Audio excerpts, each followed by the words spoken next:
Hello sir, ready അല്ലേ? Voice audible ആണോ?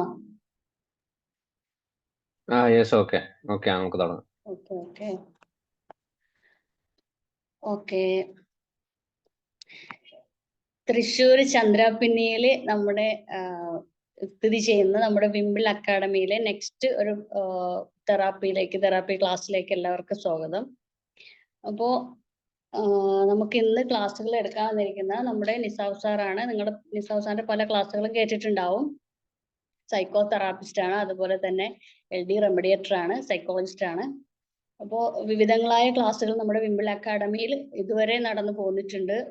Free സെഷനുകൾ അതുപോലെ തന്നെ പെയ്ഡ് കോഴ്സസ് ആയിട്ടൊക്കെ നടക്കുന്നുണ്ട്.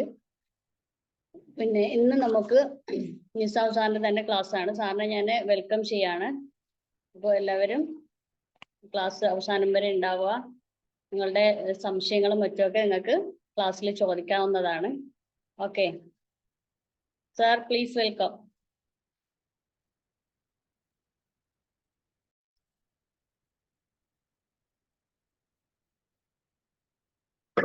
Thank you Jasmina. Hello, good evening. Good evening sir. Good evening sir. എന്താണ് എല്ലാരും വിശേഷങ്ങളൊക്കെ? നല്ല മഴയാണ്. നാളെ അവധി മഴയാണല്ലേ? തന്നിട്ടുണ്ട്. ഓക്കെ. അപ്പോ നമ്മൾ ഇന്നൊരു ഇൻട്രോ പറഞ്ഞിട്ടുള്ള നമ്മുടെ ജാസ്മിമ ആണ്. നിങ്ങൾ കണ്ടിട്ടുണ്ടാവും, കേട്ടിട്ടുണ്ടാവും ചിലപ്പോ. നമ്മുടെ ഒരു നമ്മുടെ അക്കാദമിയുടെ പബ്ലിക് സ്പീക്കിംഗ് കോഴ്സിന്റെ ട്രെയിനർ ആണ്. ഫൈസൽ സാർ എന്തോ ഒരു ബിസി ആണ്, അതുകൊണ്ടായിരിക്കാം ആളെ ഏൽപ്പിച്ചിട്ടുള്ളത്. Okay, anyway good evening all. അപ്പോ നമ്മുടെ ഇന്നത്തെ ഒരു സൈക്കോ തെറാപ്പിയിലുമായിട്ട് ബന്ധപ്പെട്ട് പറയുമ്പോൾ ഏറ്റവും ചിലപ്പോൾ ആളുകൾ കേട്ടിട്ടുണ്ടാവില്ല. ചില ആളുകൾ പല സ്ഥലത്ത് ഇപ്പോൾ അധികം ഉപയോഗത്തിലില്ല, പക്ഷെങ്കിൽ എന്താണ് കൂടുതൽ ഉപയോഗിച്ചാൽ എഫക്റ്റീവ് ആയിട്ടുള്ള ഒരു തെറാപ്പിയാണ് ഇന്നത്തെ നമ്മൾ ഡിസ്കസ് ചെയ്യാൻ ഉദ്ദേശിക്കുന്നത്. ജസ്റ്റ് ഒരു PPT ഒന്ന് ഷെയർ ചെയ്യാം. ഇപ്പൊ ആരെങ്കിലും കേട്ടിട്ടുണ്ടോ EMDR എന്ന് പറഞ്ഞിട്ടുള്ളത്? ആരെങ്കിലും പഠിച്ചിട്ടുണ്ടോ? അതിന് എന്തെങ്കിലും പറ്റി ഒരു ഐഡിയ ഉണ്ടോ ആർക്കെങ്കിലും?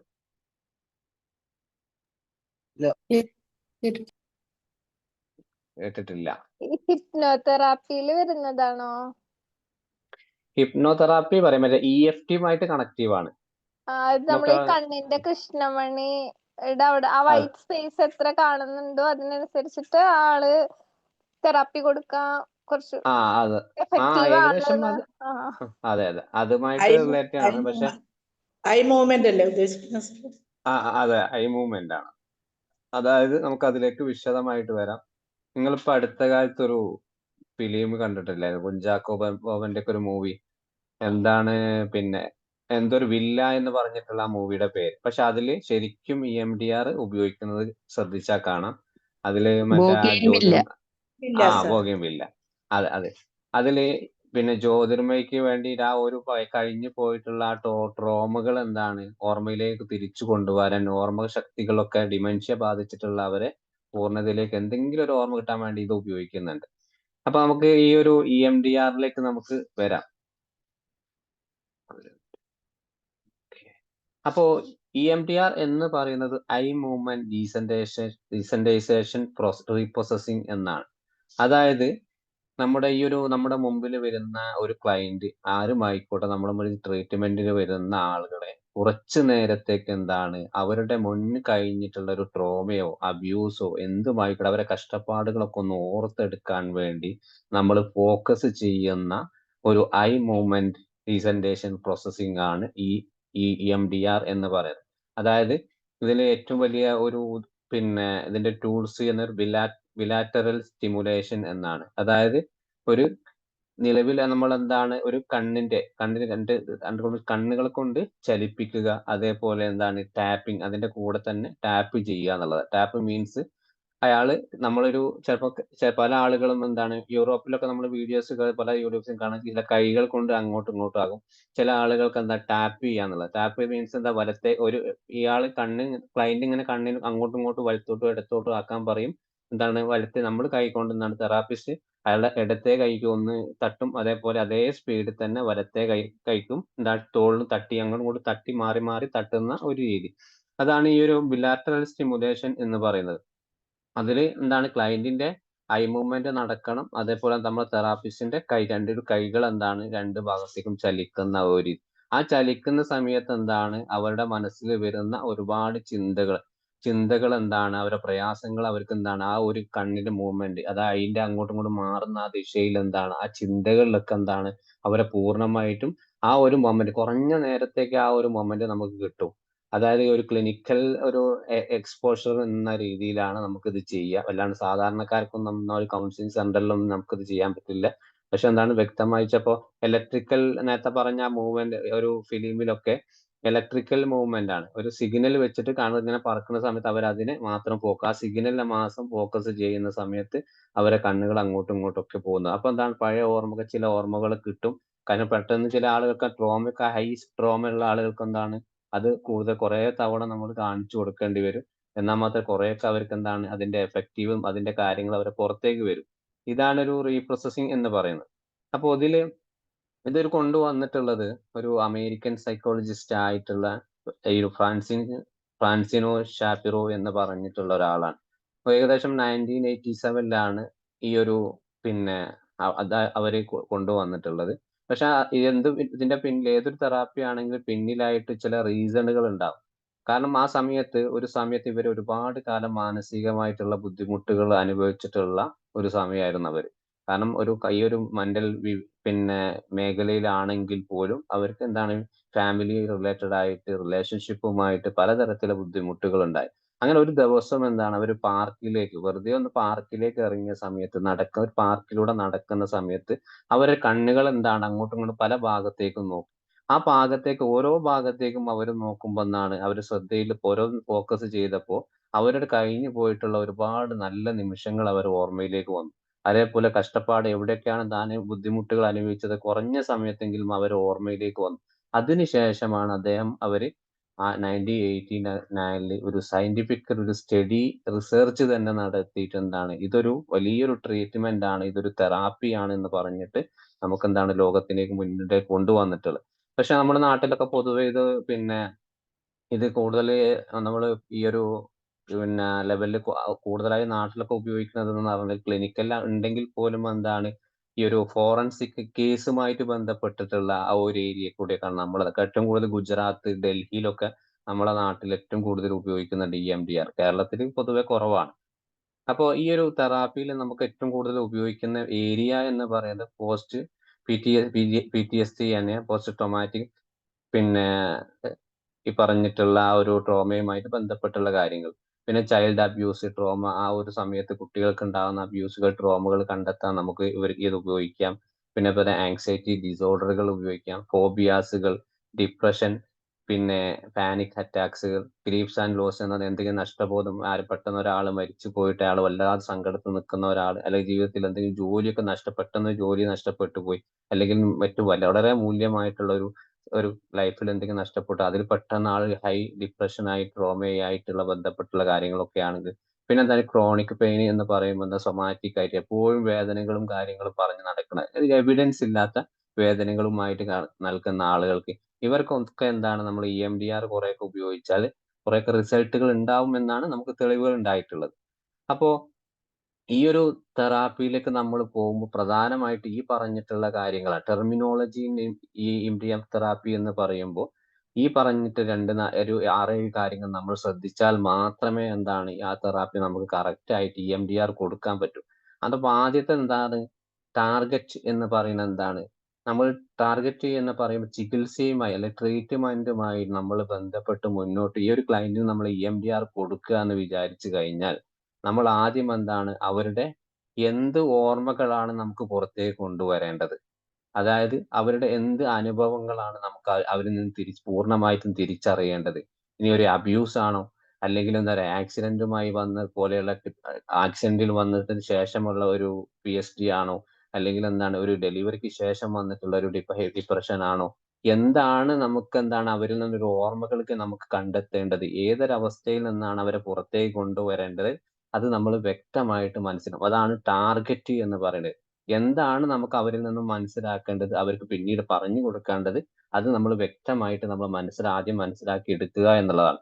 പിന്നെ അതേപോലെ ഇമേജ് എന്ന് പറയുമ്പോൾ ആ ഒരു ക്ലയന്റിന്, അതായത് ഈ ഓർമ്മയുമായിട്ട് പ്രതിനിധീകരിക്കുന്ന, അല്ലെങ്കിൽ ഈ ഒരു എവിടെയാണ് ഇവർക്ക് സംഭവിച്ചിട്ടുള്ള മോശമായിട്ടുള്ള ഒരു അനുഭവം അവരുടെ ലൈഫിലുള്ളത്, അതിനെന്താണ് അതുമായിട്ട് ബന്ധപ്പെട്ടിട്ടുള്ള അല്ലെങ്കിൽ ഒരാള്, അല്ലെങ്കിൽ പ്രത്യേകമായിട്ട് ഒരു സ്ഥലം എന്നിങ്ങനെ എന്താണ് ഒരു ട്രോമ റിലേറ്റഡ് ആയിട്ടുള്ള ആ ഒരു ഏരിയ, അതെന്താണ് അവർക്ക് നമ്മളെന്താണ് ഈ ഒരു ട്രോമയിലൂടെ നമുക്ക് അറിയാൻ കഴിയണം. കാരണം അത് വ്യക്തമായിട്ടില്ലെങ്കിൽ എന്താണ് ആ ട്രോമക്ക് എന്താ റിസൾട്ട്, ആ ട്രോമക്ക് നമുക്ക് EMDR കൊടുക്കുന്ന സമയത്ത് എന്താ റിസൾട്ട് കിട്ടിയെന്നില്ല. കാരണം നമ്മൾ എന്താണ് സാധാരണ ഒരു ക്ലയന്റ് വന്നു കഴിഞ്ഞാൽ, ഒരു പേഴ്സണാലിറ്റി ഡിസോർഡർ ഒക്കെ ഉള്ള ഒരാൾ വന്ന നമ്മൾ ആദ്യം അവരെ ഏർലി ചൈൽഡ്ഹുഡ് അന്വേഷിക്കും, അവരെങ്ങനെയായിരുന്നു കുട്ടിക്കാലത്ത് ഉണ്ടായിരുന്നത്. അപ്പൊ ആ കാര്യങ്ങളൊക്കെ നമ്മൾ എന്താണ് ഈ EMDR ചോദിക്കുന്ന സമയത്ത് അത് ഓർമ്മയിലേക്ക് കൂടെ എന്താണ് ഒരു അനുഭവമായിട്ട് നമ്മളും അത് പറയണം. അതൊരു ഇമേജ് ആയിട്ട് എന്താണ് മനസ്സിലേക്ക് കടന്നു വരണം. പിന്നെ അതേപോലെ നെഗറ്റീവ്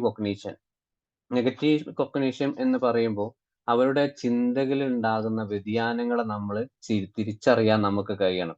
കാരണം ഈ ഒരു നമ്മൾ ഈ ഒരു തെറാപ്പി കൊടുക്കുന്ന സമയത്ത്, അല്ലെങ്കിൽ EMDR നമ്മൾ കൊടുക്കുന്ന സമയത്ത് അവർക്ക് എന്താണ് ആ സമയത്ത് അവരുടെ മനസ്സിൽ എന്തൊക്കെയാണ് ചിന്തകൾ വരുന്നത്, അല്ലെങ്കിൽ സ്വയമായിട്ട് എന്താണ് അവർക്ക് ആ സമയത്ത് കണ്ടെത്തുന്ന ചിന്തകൾ.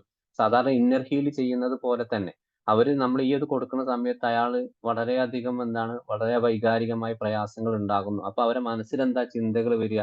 ഞാൻ ഒരു അബ്യൂസ് നടന്നിട്ടുള്ള ഒരാളാണെങ്കിൽ എന്താണ്, ഞാൻ വളരെ മോശക്കാരനാണ്, അല്ലെങ്കിൽ എന്താണ് ഞാൻ ഒരു ചുറ്റുപാടിൽ സുരക്ഷിതനല്ല, അല്ലെങ്കിൽ എന്താണ് ഈ ഒരു തെറ്റ് മുഴുവനും എന്റെ ഭാഗത്ത് ഉണ്ടായതാണ്. ഫാമിലി റിലേഷൻ കേസുകളിലൊക്കെ എന്താണ് ഹൈ ഡിപ്രസീവ് ആയിട്ടുള്ള ഒരാളോട് നമ്മൾ ചെയ്യുമ്പോൾ അവർക്ക് ഇതെല്ലാം എന്റെ തെറ്റ് കൊണ്ട് വന്നിട്ടുള്ളതാണ്, ഈ ഫാമിലിയിലുള്ള എല്ലാ പ്രശ്നങ്ങളും എന്നിങ്ങനെയുള്ള അവരുടെ ചിന്തകൾ, നമ്മൾ എന്താണ് അവരുടെ നെഗറ്റീവ് ആയിട്ടുള്ള കൊഗ്നിഷൻ ചിന്തകൾ നമ്മൾ ഈ ഒരു കൊടുക്കുന്നതിന് സമയത്ത് തന്നെ നമുക്ക് തിരിച്ചറിയാൻ കഴിയണം.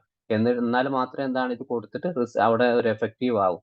പിന്നെ അതേപോലെ എന്താണ് ഇതില് പോസിറ്റീവ് കൊഗ്നിഷൻ എന്ന് പറയുമ്പോൾ ഈ ഒരു ഈ ചിന്തകൾക്ക് പകരം എന്താണ് നമുക്ക് അവിടെ എന്താണ് നല്ല പോസിറ്റീവ് ആയിട്ടുള്ള ചിന്തകൾ ആ സമയത്ത് എന്താണ് കൊടുക്കാൻ കഴിയണം. തെറാപ്പിസ്റ്റ് എന്ന നിലയിൽ അവർക്ക് എന്താണ് ഈ സമയം വളരെയധികം കോൺഫിഡൻസ് നൽകുന്ന സംസാരങ്ങളായിരിക്കണം, കമ്മ്യൂണിക്കേഷൻ അവിടെ നടത്തണം.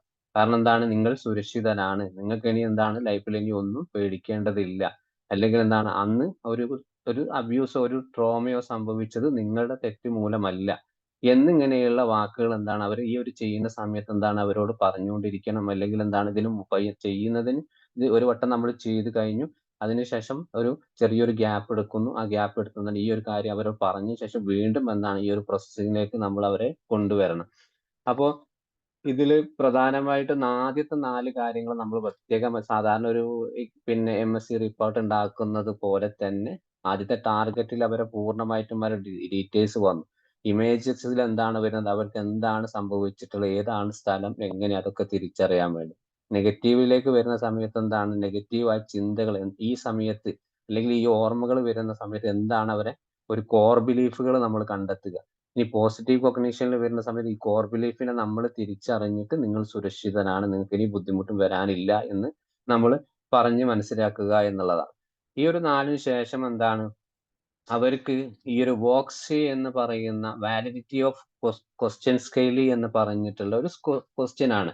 കാരണം അവിടെ എന്താണ് ഈ ഒരു കൊടുക്കുന്ന സമയത്ത് ഈ ഒരു പോസിറ്റീവ് കൊഗ്നിഷൻ കഴിഞ്ഞ ശേഷം നമ്മൾ കൊടുക്കുന്ന ഒരു 3-4 ക്വസ്റ്റ്യൻസ് ആണ്. ഈ ഒരു ക്വസ്റ്റ്യൻസ് അവരോട് ചെയ്യുന്ന സമയത്ത് അവര് മനസ്സിൽ ഇപ്പൊ നമ്മൾ കൊടുത്തതിന് ശേഷം ഒരു ചിന്താഗതി പറഞ്ഞു, ഞാൻ സുരക്ഷിതനാണ് എന്നുള്ളത്. ആ സുരക്ഷിതനാണ് എന്നുള്ളത് എത്രത്തോളം ആ ക്ലയന്റ് വിശ്വസിക്കുന്നുണ്ട്. അതായത് അതേപോലെ ആ ക്ലയന്റ് ഞാൻ തെറ്റായിട്ടുള്ള ധാരണകളൊക്കെ ഒന്ന് മാറ്റാൻ വേണ്ടിയിട്ടാണ് EMDR ചെയ്യുന്നത്. ആ ചെയ്യുന്നത് എന്താണ്, ഇവര് ചെറിയ തെറാപ്പിസ്റ്റ് എന്ന നിലയിൽ എന്താണ് ചെറിയ ടൂൾസുമായിട്ട് എന്റെ ശരീരത്തിലോ എന്റെ മൂവ്മെന്റ് ഒക്കെ മാറ്റപ്പെടുന്നു. പക്ഷെ ഈ ഒരു തിയറി അല്ലെങ്കിൽ ഈ ഒരു തെറാപ്പി എനിക്ക് എത്രത്തോളം എഫക്റ്റീവ് ആണ്, അത് എത്രത്തോളം ഞാൻ വിശ്വസിക്കുന്നുണ്ട് എന്നുള്ളതിനാണ് ഈ ഒരു വോക്സ് എന്ന് പറഞ്ഞിട്ടുള്ള ക്വസ്റ്റ്യനർ അവിടെ കൊടുക്കുന്നത്. അപ്പൊ എന്താണ് അവിടെ ഈ ഒരു ക്വസ്റ്റ്യൻ എന്ന് പറയുന്നത് 1 to 7 ആണ്. അതായത് 1 മുതൽ 7 ചോദ്യങ്ങളാണ്. അതിന്റെ സ്കോറും അങ്ങനെ തന്നെയാണ്. 1 വന്നാൽ എന്താണ്, 1 മുതൽ നോക്കുകയാണെങ്കിൽ ആദ്യത്തെ 1 ആണെങ്കിൽ എന്താണ് സ്കെയില് ഒന്നിലാണ് അയാൾ ഇതിന് ശേഷം ആ സ്കെയിലിന് ശേഷം 1 അയാൾ സ്കോർ ചെയ്തിട്ടുണ്ടെങ്കിൽ എന്താണ്, ഞാൻ പൂർണ്ണമായിട്ടും വിശ്വസിക്കുന്നില്ല, ഈ ഒരു ട്രോമ എനിക്ക് മനഃപൂർവ്വമായി ചെയ്തു വന്നിട്ടുള്ളതാണ്, അബ്യൂസ് നടന്നത് എന്താണ് എനിക്ക് നടന്നിട്ടുള്ളതാണ്, അല്ലെങ്കിൽ എന്താണ് ഞാൻ എന്നും ഇതേപോലെ ലൈഫിലായിരിക്കും. അതേ സമയത്ത് 5ന്റെ ഒക്കെ മുകളിൽ എന്താണ് മുകളിലേക്ക് സ്കോറിങ് പോവുകയാണെങ്കിൽ ഈ MDR ചെയ്തതിന് ശേഷം എന്താണ് അയാൾ പറയാ അതൊക്കെ എന്റെ തെറ്റായിട്ടുള്ള ചിന്തകളായിരുന്നു, അന്നൊരു അബ്യൂസ് നടന്നതോ അല്ലെങ്കിൽ ട്രോമ നടന്നത് അത് അന്നത്തെ സമയം എനിക്ക് എന്താണ് അതേപോലെ ഒന്നും ജീവിക്കണം എന്നില്ല, എന്റെ ലൈഫിലൊക്കെ എന്താണ് ചില മാറ്റങ്ങളൊക്കെ അത് അത്യാവശ്യമാണ്, അതിനാണ് ഞാൻ ഈ ഒരു തെറാപ്പിക്ക് വന്നത് എന്നുള്ള ആ ഒരു ചിന്തയിലേക്ക് എന്താണ് അവരെ പൂർണ്ണമായി കൊണ്ടുപോകാൻ വേണ്ടിയിട്ടാണ് വോക്സി എന്ന് പറഞ്ഞിട്ടുള്ള ഈ ഒരു ക്വസ്റ്റ്യൻ അവർക്ക് ഉപയോഗിക്കുന്നത്. പിന്നെ അതേപോലെ എന്താണ് ഈ ഒരു ഇമോഷൻസ് നമ്മൾ കൊടുക്കുന്ന സമയത്ത് വല്ലാത്ത ഇമോഷൻസ് അവർക്ക് ഇടും, കാരണം അവരെ പഴയ കഴിഞ്ഞ കാര്യങ്ങളൊക്കെയാണ് നമ്മൾ പുറത്തേക്ക് കൊണ്ടുവരുന്നത്. അപ്പൊ അവർക്ക് ആ സമയത്ത് ചെയ്യുന്ന സമയത്ത് വല്ലാതെ കരച്ചിലായിരിക്കും, ചിലപ്പോൾ പേടി വരാനുള്ള സമയമുണ്ട്, അല്ലെങ്കിൽ ഇതിനോടുള്ളൊരു ഷെയിം ഉണ്ടാവാം, അല്ലെങ്കിൽ ഒരു ദുഃഖം നമ്മളോട് കാണിക്കും, ചിലപ്പോൾ ഇതൊക്കെ വേണമുണ്ടോ, കാരണം ഈ ഒരു കണ്ണ് അങ്ങോട്ടും ഇങ്ങോട്ടും ഒക്കെ ആയ എന്റെ ഓർമ്മകൾ പഴയതുപോലെ തിരിച്ചു കിട്ടുമോ, അല്ലെങ്കിൽ എന്താണ് ആ ട്രോമയിൽ നിന്ന് എനിക്ക് മാറാൻ കഴിയുമോ എന്നിങ്ങനെയുള്ള ഒരു ദേഷ്യവും. ചിലപ്പോൾ നമ്മളോട് വല്ലാത്ത, ഞാൻ തെറാപ്പിക്ക് വന്നത് EMDR ചെയ്യാനല്ല, കാരണം നമുക്കൊരു സിറ്റുവേഷൻ വന്നു കഴിഞ്ഞു, അത് EMDR ഇയാൾക്ക് കൊടുത്താൽ ഏകദേശം ഓക്കെ ആണെന്ന് നമുക്ക് നമ്മൾ വിചാരിച്ചാൽ പോലും ഈ ഒരു ക്ലയന്റ് ഇതിന് എന്താണ് വില്ലിങ് ആയിക്കൊള്ളണമെന്നില്ല. അപ്പൊ എന്താണ് ഇതിനെ പറ്റിയുള്ള വ്യക്തമായിട്ടുള്ള ഡീറ്റെയിൽസുകൾ നമ്മൾ ആദ്യം തന്നെ അവർക്ക് പറഞ്ഞു കൊടുക്കുക, എമ്പതറ്റിക്കൽ ആവുക എന്നുള്ളതാണ് ഇത് ഏറ്റവും കൂടുതൽ ഇത് ചെയ്യുന്നതിന് മുമ്പ് ക്ലയന്റുമായിട്ട് നല്ല അയാളുടെ ഇമോഷൻസിനെ പൂർണ്ണമായിട്ട് മനസ്സിലാക്കുക, സങ്കടമാണെങ്കിൽ സങ്കടത്തോട് തന്നെ അയാൾ പെരുമാറുക, അത് പൂർണ്ണമായിട്ടും അതിലെന്താണ് ആ സങ്കടത്തെ തിരിച്ചറിഞ്ഞിട്ട് ഒബ്സർവ് ചെയ്തിട്ട് ആ നിമിഷം ഈ ഒരു MDR ചെയ്യുന്നതിന് മുമ്പ് തന്നെ ആ ഉള്ള വികാരങ്ങൾ എന്താണ് പൂർണ്ണമായിട്ട് നമ്മൾ പുറത്തേക്ക് കൊണ്ടുവരിക. അയാളൊന്ന് കരഞ്ഞോട്ടെ, അല്ലെങ്കിൽ എന്താണ് ഒന്ന് ജസ്റ്റ് ഒന്ന് മാറി നിന്നിട്ട് സങ്കടപ്പെട്ടൊന്ന് മുഖം കഴുകി തിരിച്ചു വന്നോട്ടെ, പക്ഷെ അത് നമ്മൾ വ്യക്തമായിട്ട് ഇമോഷൻസിനെ നമ്മൾ നോക്കുക. ഈ ഇമോഷൻസിനെ തിരിച്ചറിയാൻ വേണ്ടിയിട്ടാണ് സുഡോസ് എന്ന് പറയുന്നത്, അതായത് സബ്ജക്റ്റീവ് യൂണിറ്റ് ഡിസ്ട്രക്റ്റീവ് സ്കെയില് എന്ന് പറയുന്നത്.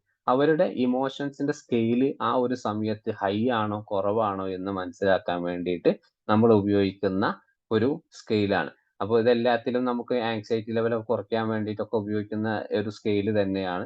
അപ്പൊ ഇവിടെ എന്താണ് ഈ ഒരു സ്കെയില് എന്ന് പറയുന്നത് 0 മുതൽ 10 വരെയാണ്. ഒരു 5 വരെ ആണെങ്കിൽ എന്താണ് ഇമോഷൻസ് വളരെ നോർമൽ ആണ്. 5ന്റെ മുകളിലാണെങ്കിൽ എന്താണ് അതിയായിട്ടുള്ള മോശമായിട്ടുള്ള ഹൈ സിവിയർ ആയിട്ടുള്ള ഇമോഷൻസ് ഇപ്പൊ ആ നിലവിൽ അനുഭവിച്ചുകൊണ്ടിരിക്കുന്നുണ്ട് എന്ന് നമുക്ക് നോക്കാം. പിന്നെ അതേപോലെ ഫിസിക്കൽ സെൻസേഷനിലൊക്കെ വരുന്ന സമയത്ത് ഈ ഓർമ്മ അല്ലാതെ EMDR ചെയ്യുന്ന സമയത്ത് എന്താണ് ശരീരത്തിൽ അയാൾക്ക് എന്തെങ്കിലും അനുഭവപ്പെടുന്നുണ്ടോ, അല്ലാത്ത വിറയലോ, ഇനിയിപ്പോ തല കറങ്ങി വീഴാൻ പോകുന്നുണ്ടോ, അല്ലെങ്കിൽ എന്താണ് ഒന്നായിട്ട് വിയർത്ത് കുളിക്കുകയാണോ, തലചുറ്റലുണ്ടോ, പിന്നെ ഇവർക്ക് എന്താണ് നെഞ്ഞെരിച്ചിലുണ്ട്, നെഞ്ഞുവേദന ഉണ്ടോ, പല കാര്യം. കാരണം ചിലപ്പോൾ ചില ആളുകൾക്ക് എന്താണ്, ഞാൻ മുമ്പ് ഒരു വീഡിയോ കണ്ടിട്ടുണ്ടായിരുന്നു, പുറത്ത് നമ്മൾ കേരളത്തിലല്ല, ഈ ഒരു തെറാപ്പി ചെയ്യുന്ന സമയത്ത് ആ ക്ലയന്റ് വല്ലാത്ത നെഞ്ഞിങ്ങനെ തടവിൽ പാനിക് ആവുന്നുണ്ട്. എന്നിട്ട് എന്താണ് അവര് കണ്ടിന്യൂസ് ആയി ചെയ്യുന്നുണ്ട്, പക്ഷെ അത് പോസിറ്റീവ് ആയിട്ടാണ്. ആ പാനിക് ആവുന്ന സമയത്ത് ഈ ഒരു ക്ലയന്റ് എന്ത് ചെയ്യുന്നു, നെഞ്ഞിങ്ങനെ തടവിക്കൊണ്ടിരിക്കുന്ന സമയത്ത് വേറൊരാൾ ഹെൽപ്പർ ആയിട്ട് വന്നിട്ട് ആ 2 കൈ ഇങ്ങനെ പിടിച്ചു നിർത്തുക, കാരണം ആ ഒരു ആങ്സൈറ്റി കുറയ്ക്കുകയും ചെയ്യുന്നുണ്ട്. അതേപോലെ എന്താണ് കണ്ണുകൾ രണ്ടും അങ്ങോട്ടും ഇങ്ങോട്ടും ചലിക്കുന്നുണ്ട്. കാരണം ആ നേരത്തെ പറഞ്ഞ ആ ടാപ്പിംഗ് എന്ന് പറയുന്നത് 2 കൈയും ബലമായിട്ട് അവരെ പിടിച്ചു വെച്ചിരിക്കുകയാണ്, കണ്ണുകൾ മാത്രം നിങ്ങൾ ചലിപ്പിച്ചാൽ മതി എന്നുള്ളത്. ഇതേപോലെയാണ് ഫിസിക്കൽ സെൻസേഷനിൽ നമ്മൾ എന്താണ് അവർ ആ സമയത്ത് ഉണ്ടാകുന്ന ശാരീരികമായിട്ടുള്ള എന്തൊക്കെയാണ് അവർക്കുള്ള ബുദ്ധിമുട്ടുകളൊക്കെ നമുക്ക് ഉണ്ടെങ്കിൽ അത് നമ്മൾ തിരിച്ചറിയണം. ഇതിനെ കണ്ടിന്യൂയിട്ട് കൊണ്ടുപോകരുത്. അത് അവരുടെ നമ്മളെ ഏജും അതേപോലെ അവരുടെ സിറ്റുവേഷൻ ഒക്കെ മനസ്സിലാക്കണം. എന്നിട്ട് മാത്രമേ എന്താണ് ഈ ഒരു EMDR തെറാപ്പി അതിലേക്ക് കൊണ്ടുപോകാൻ പറ്റും. ഓക്കെ ആണോ? Yes, sir. പിന്നെ ഇതില് നമ്മൾ എങ്ങനെയാണ് ഇത് വർക്ക് ചെയ്യുക, ഒരു പ്രോസസ്സിംഗ് എന്ന് പറയുന്നത് പിന്നെ ഒരു സൈക്കോളജിക്കൽ തിയറി പ്രകാരം ഇതൊരു AIP മോഡലാണ്. AIP എന്ന് പറയുന്നത് അഡാപ്റ്റീവ് ഇൻഫർമേഷൻ പ്രോസസ്സിംഗ് മോഡലാണ്. കാരണം ഇതൊരു ബേസിക് ആയിട്ടുള്ള എന്താണ് പിന്നെ സയന്റിഫിക്കലായിട്ട് പ്രൂവ് ചെയ്തിട്ടുള്ള ഒരു കാര്യമാണ്. അതായത് സാധാരണയായിട്ട് നമ്മളെ മുമ്പിൽ സാധാരണ നമുക്കൊരു പ്രശ്നങ്ങൾ വന്നു കഴിഞ്ഞു എന്ന് വിചാരിക്കുക. ഒരു ഉദാഹരണം പറയാം, നമുക്ക് എന്തെങ്കിലും പ്രശ്നങ്ങൾ വന്നു കഴിഞ്ഞു. ആ പ്രശ്നങ്ങൾ വന്ന സമയത്ത് നമുക്കെന്താണ് മനസ്സിൽ ചിലപ്പോൾ നമ്മുടെ ചിന്തകൾ ഒരുപാട് പ്രശ്നങ്ങൾ, ഓരോ ചിന്തകളും കാര്യങ്ങളും ഒക്കെ വരും. അതൊക്കെ എന്താണ് ബ്രെയിനിലൂടെയാണ് ഈ ചിന്തകൾ വരുന്നത്. അപ്പോൾ അതെന്താണ് ചിലപ്പോൾ ആ ചിന്തകളെ നമുക്ക് തിരിച്ചറിയാനും അതിനെന്താണ് ചെയ്യേണ്ടതെന്നൊക്കെ കഴിയും. അത് നമുക്ക് തിരിച്ചറിയാൻ കഴിയും. പക്ഷെ അതേ സമയത്ത് ഒരു ട്രോമ സംഭവിച്ചിട്ടുള്ള ഒരാളാണെങ്കിൽ അവരെന്താണ് അവരുടെ ചിന്തകൾ എന്തായാലും എന്താണ് പുറത്തേക്ക് വരില്ല. അതായത് ആ ബ്രെയിനിന്റെ ഉള്ളിൽ തന്നെ ഇങ്ങനെ കുടുങ്ങി ഇങ്ങനെ കറങ്ങിക്കൊണ്ടിരിക്കും. കാരണം അവർക്ക് എന്താണ് നടക്കുന്നത്, എന്താണ് ചിന്തിക്കുന്നത് ഒന്നും മനസ്സിലാക്കാൻ പറ്റില്ല. അതേപോലെ തന്നെ നമ്മൾ നേരത്തെ പറഞ്ഞതുപോലെ നോർമൽ ആയിട്ടുള്ള ഒരാൾക്കാണെങ്കിൽ പ്രയാസം വന്നിട്ടുണ്ടെങ്കിൽ എന്താണ് ആ ചിന്തകൾ അയാൾ പുറത്തേക്ക് വിടും, പ്രോസസ്സ് ചെയ്യും പുറത്തേക്ക്. അവിടെ ഒരിക്കലും അവിടെ നിർത്തൂല്ല.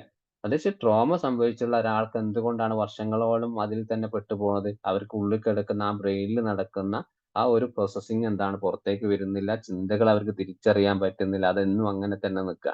അതിനെയാണ് നമ്മൾ എന്താണ് റീപ്രോസസ്സിംഗ് ചെയ്തിട്ട് പുറത്തേക്ക് കൊണ്ടുവരും. ഈ ഒരു EMDR ഉപയോഗിച്ച് നമ്മൾ പുറത്തേക്ക് കൊണ്ടുവരുന്നത്.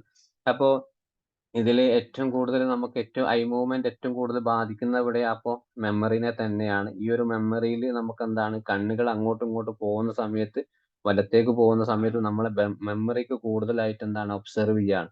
ഞാനിപ്പോ എന്താണ് ചിന്തിച്ചുകൊണ്ടിരിക്കുന്നത്? എന്റെ ഓർമ്മകൾ എന്താണ്? ആ സമയത്ത് എന്താണ്? ഞാനിപ്പോ ഏത് സ്ഥലത്താണ്? ആ സ്ഥലത്ത് എന്താണ് നടന്നിട്ടത്? അന്ന് എന്റെ കൂടെ ആരൊക്കെ ഉണ്ടായിരുന്നു? എന്നുള്ള രീതിയിൽ എന്താണ് അവര് ഈ ഒരു ആ സമയത്ത് നമ്മൾ ചെയ്യുന്ന സമയത്ത് അവരുടെ ചിന്തകൾ പോണം ബ്രെയിനുമായിട്ട്. നോർമലായിട്ട് എന്താണ് സംസാരത്തിലൂടെ എന്താണ് അതാവരുത്. മാക്സിമം എന്താണ് ചെയ്യുന്ന സമയത്ത് അവർക്ക് ബ്രെയിന് പൂർണ്ണമായി ചിന്തിക്കാൻ പറയുക. അന്നപ്പോ എന്താണ് ബ്രെയിനുമായിട്ട് എന്താണ് വർക്കിംഗ് മെമ്മറി അവിടെ ഓപ്പൺ ആയിരിക്കണം. എന്നാൽ മാത്രം എന്താണ് ഇത് വർക്കൗട്ട് ആവും. പിന്നെ അതേപോലെ ഈ ഒരു ചെയ്യുന്ന സമയത്ത് അവർക്ക് വളരെയധികം എന്താണ് വളരെ ചില സമയത്ത് ഐ മൂവ്മെന്റ് ചെയ്യുന്ന സമയത്ത് വല്ലാത്ത ചില തലവേദനയും കാര്യങ്ങളൊക്കെ ഉണ്ടാവും.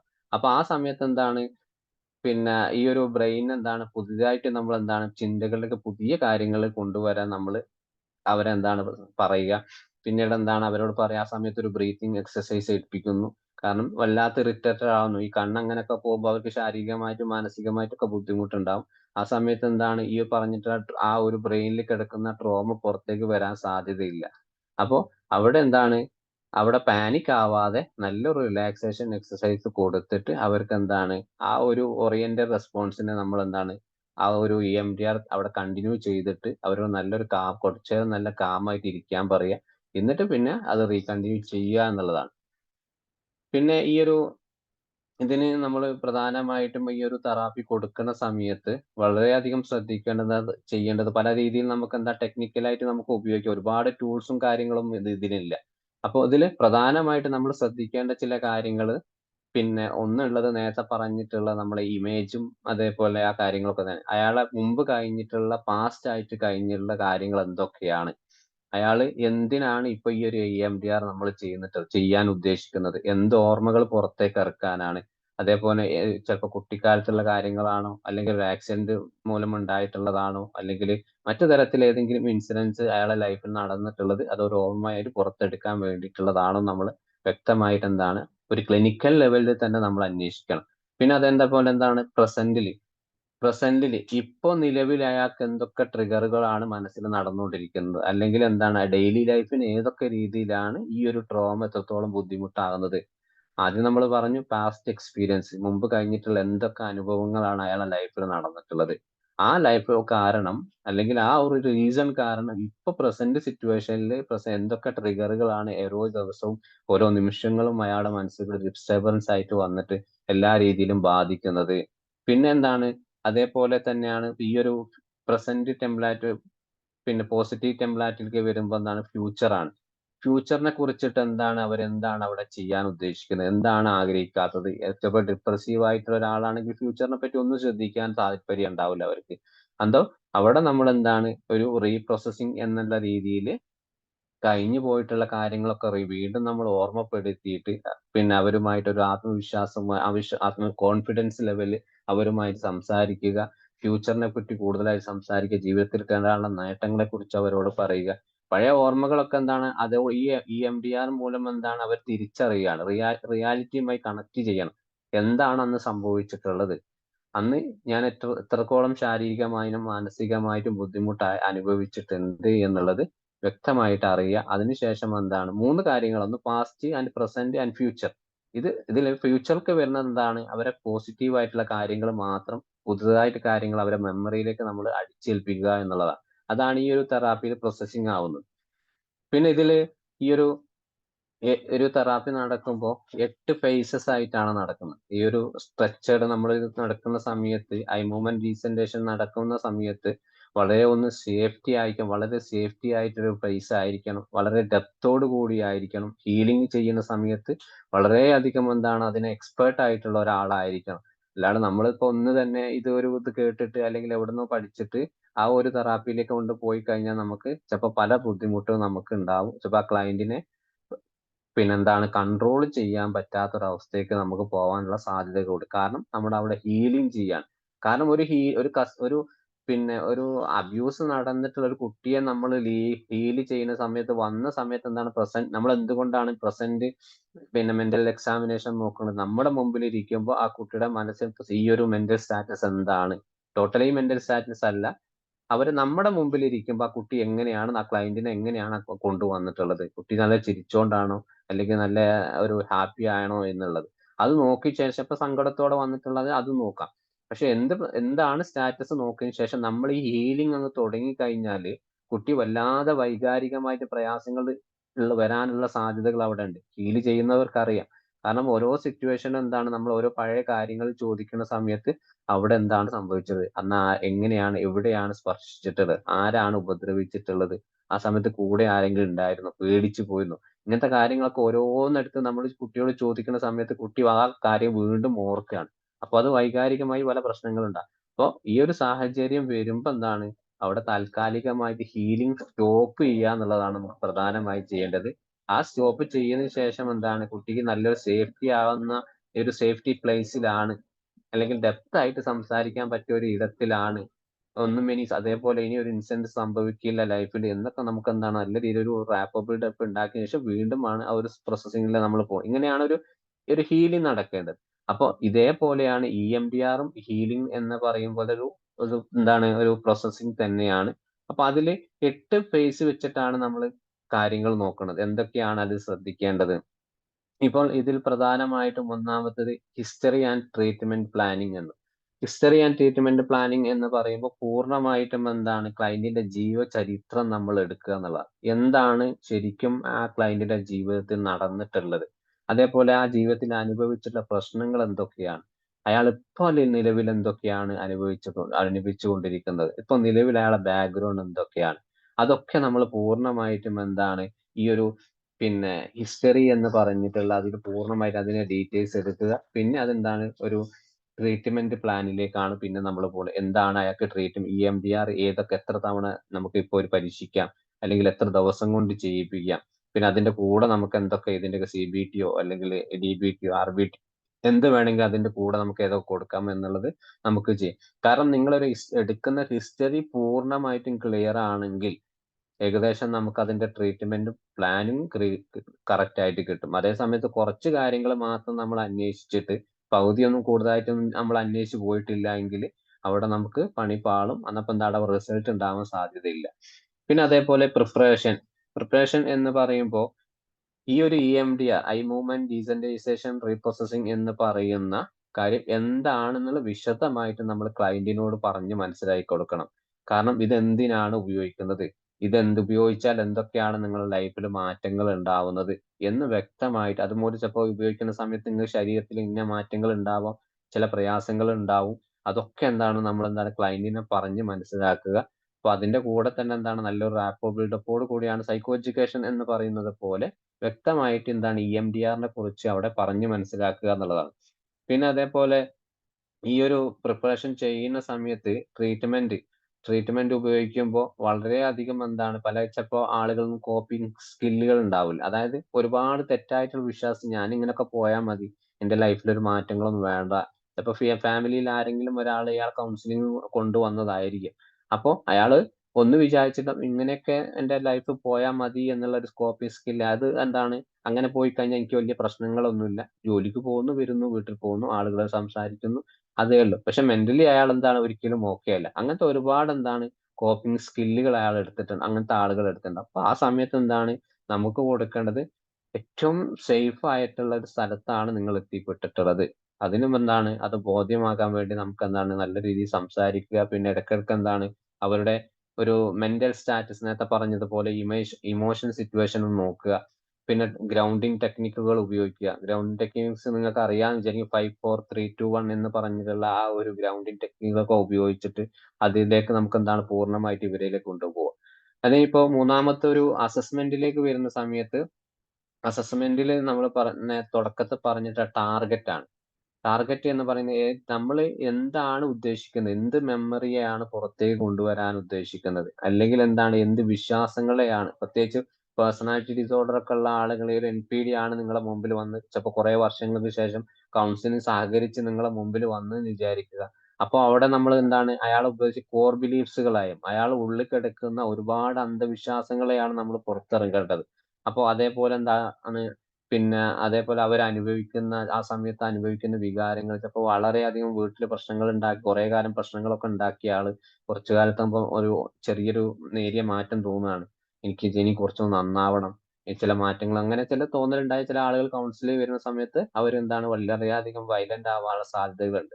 അപ്പോൾ ഇങ്ങനെയാണ് വരുന്ന സമയത്തൊക്കെ എന്താണ് നമ്മൾ അസസ്മെന്റ് എടുക്കുന്ന സമയത്ത് എന്താണ് പൂർണ്ണമായിട്ടും അവരുടെ ഡീറ്റെയിൽസിൽ തന്നെ പോവുക. അവർക്ക് എന്തൊക്കെയാണ് മൈന്യൂട്ട് ആയിട്ട് അവർ പറയുന്ന ചെറിയ കാര്യങ്ങളൊന്നും വിട്ടുപോകരുത്. പ്രത്യേകിച്ച് ഈ ഒരു EMDR നിങ്ങൾ കൊടുക്കുന്നതെങ്കിൽ.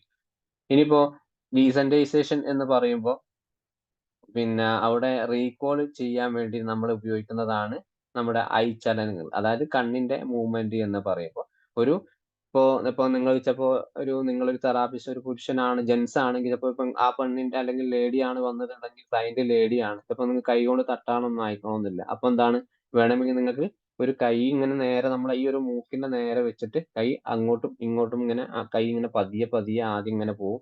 അപ്പൊ എന്താണ് അവരെ കണ്ണുകൾ എന്താണ് അങ്ങോട്ടും ഇങ്ങോട്ടും രണ്ട് ഭാഗത്തേക്ക് ഇങ്ങനെ മോറിപ്പോണം. അപ്പൊ എന്താണ് ഏറ്റവും കൂടുതൽ ടാപ്പിംഗ് എന്തുകൊണ്ടാണ് ഉപയോഗിക്കുന്നത് അറിയാം. ഈ ഒരു മൂവ്മെന്റ് നടക്കുന്ന സമയത്ത് നമ്മൾ എന്താണ് അവർ കണ്ണ് അങ്ങോട്ട് പോകുന്ന സമയത്ത് നമ്മൾ മെല്ലെ അവരെ തടവുകയാണ് രണ്ട് ഭാഗത്ത് ചെറിയ ടച്ച് പോലെ. അവർക്ക് എന്താണ് റിലാക്സേഷനും കൂടിയാണ്, ഒരു സമാധാനം കൂടി അവരെ മനസ്സിൽ ആ സമയത്ത് ഉണ്ടാവും. ആ സമാധാനം നമ്മൾ ഏറ്റവും കൂടുതൽ സപ്പോർട്ട് കൊടുക്കുകയാണ് ടാപ്പിങ്ങിലൂടെ. അതിനു വേണ്ടിയിട്ടാണ് ടാപ്പിംഗ് ഉപയോഗിക്കുന്നത്. പലതരത്തിൽ നിങ്ങൾക്ക് ഉപയോഗിക്കാം. പിന്നെ ഇലക്ട്രിക്കൽ ടൈപ്പ് നിങ്ങൾക്ക് ഉപയോഗിക്കാം, പലതരത്തിലുണ്ട്. അതേപോലെയാണ് അത് ശരിക്കും എന്താണ് അവരെ കണ്ണിന് മാത്രമല്ല ഫോക്കസ് ചെയ്യേണ്ടത്, അവരെ മെമ്മറിയിൽ അവരോട് തുടക്കത്തിൽ ഞാൻ പറഞ്ഞു നിങ്ങൾ ഈ ഒരു ചലനം വന്ന് കണ്ണിന് കൂടുതൽ സ്ട്രെസ് കൊടുത്താവരുത്. ചെയ്യുന്ന സമയത്ത് എന്താണ് നിങ്ങൾ ഓർമ്മയിലേക്കാണ്, നിങ്ങളെ മെമ്മറിയിലേക്കാണ് നിങ്ങൾ പോവേണ്ടത്. കണ്ണ് അങ്ങനെ ചലിച്ചോട്ടെ, പക്ഷെ നിങ്ങൾ വരേണ്ടത് ഓർമ്മയിൽ നിന്നാണ്, പഴയ കാര്യങ്ങൾ പൂർണ്ണമായിട്ടും എടുക്കുക എന്നുള്ളത്.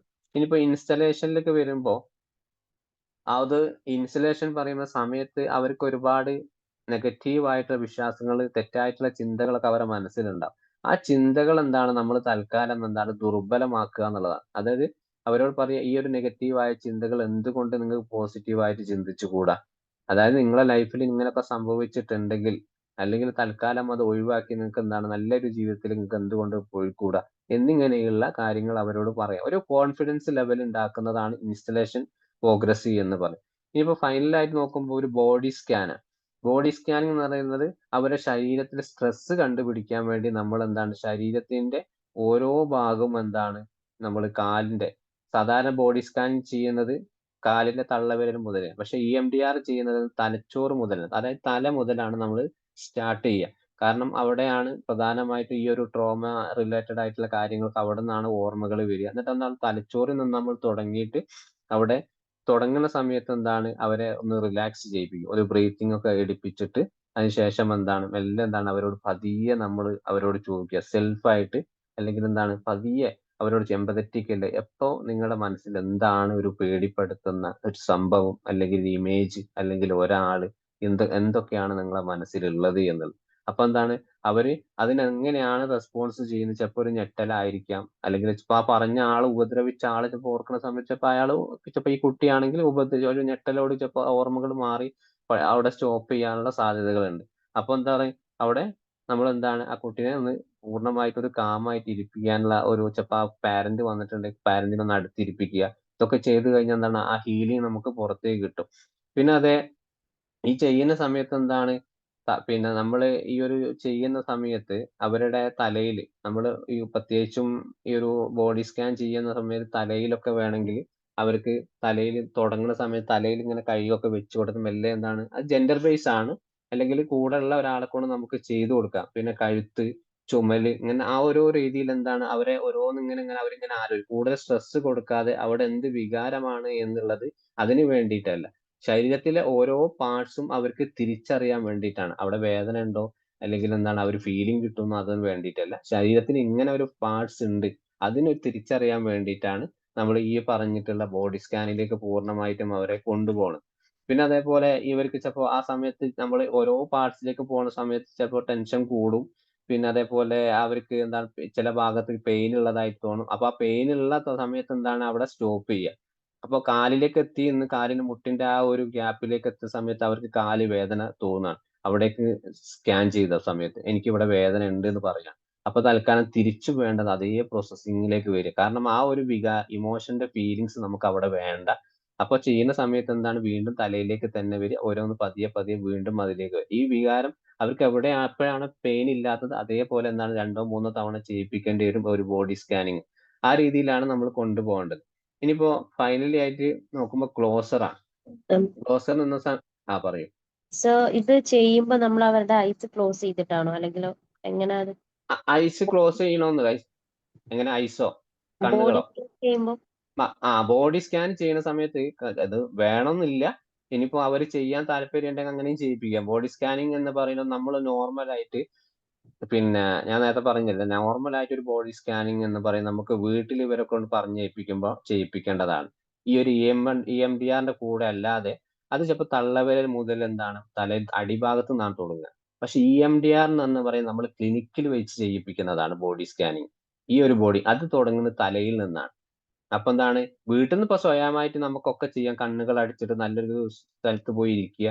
അത് സുരക്ഷിതമായി നമുക്ക് തോന്നുന്ന ഒരു ബെഞ്ചിലോ അല്ലെങ്കിൽ കിടക്കുകയോ ഒക്കെ ചെയ്തിട്ട് ഓരോ വടിയിൽ നിന്നും മേലോട്ട് ആ ഒരു പാർട്സിലേക്ക് നമുക്ക് വരാം.